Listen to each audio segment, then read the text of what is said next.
Oh, hi, I'm John from the Tell Us World of Science Edmonton, bringing you an experiment that you can try at home. And for today's experiment, we're going to make it rain! Don't worry, parents, it will not actually rain inside your house.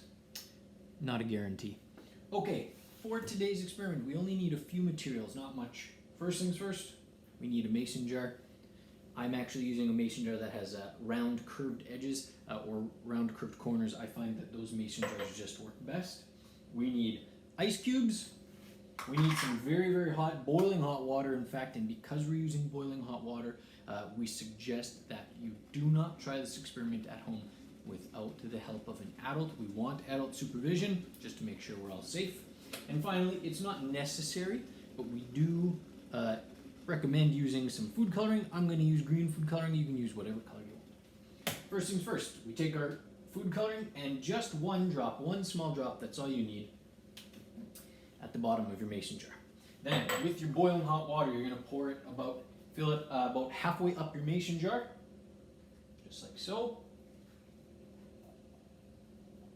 And then you will very quickly, but carefully, without shaking up the mason jar, you're going to put the lid on the container. And the last step is to put the 2 ice cubes, or 3 ice cubes, however many you can fit, right onto the lid of your mason jar, just like so. Now, the last thing you're going to need is a great deal of patience. What's happening inside the jar is all of that hot water, it evaporated, turning into water vapor, which is like steam.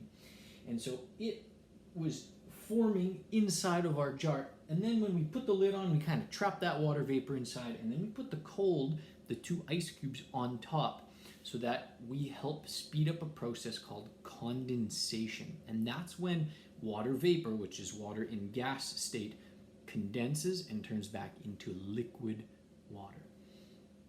So I'm going to pull my camera a little bit closer.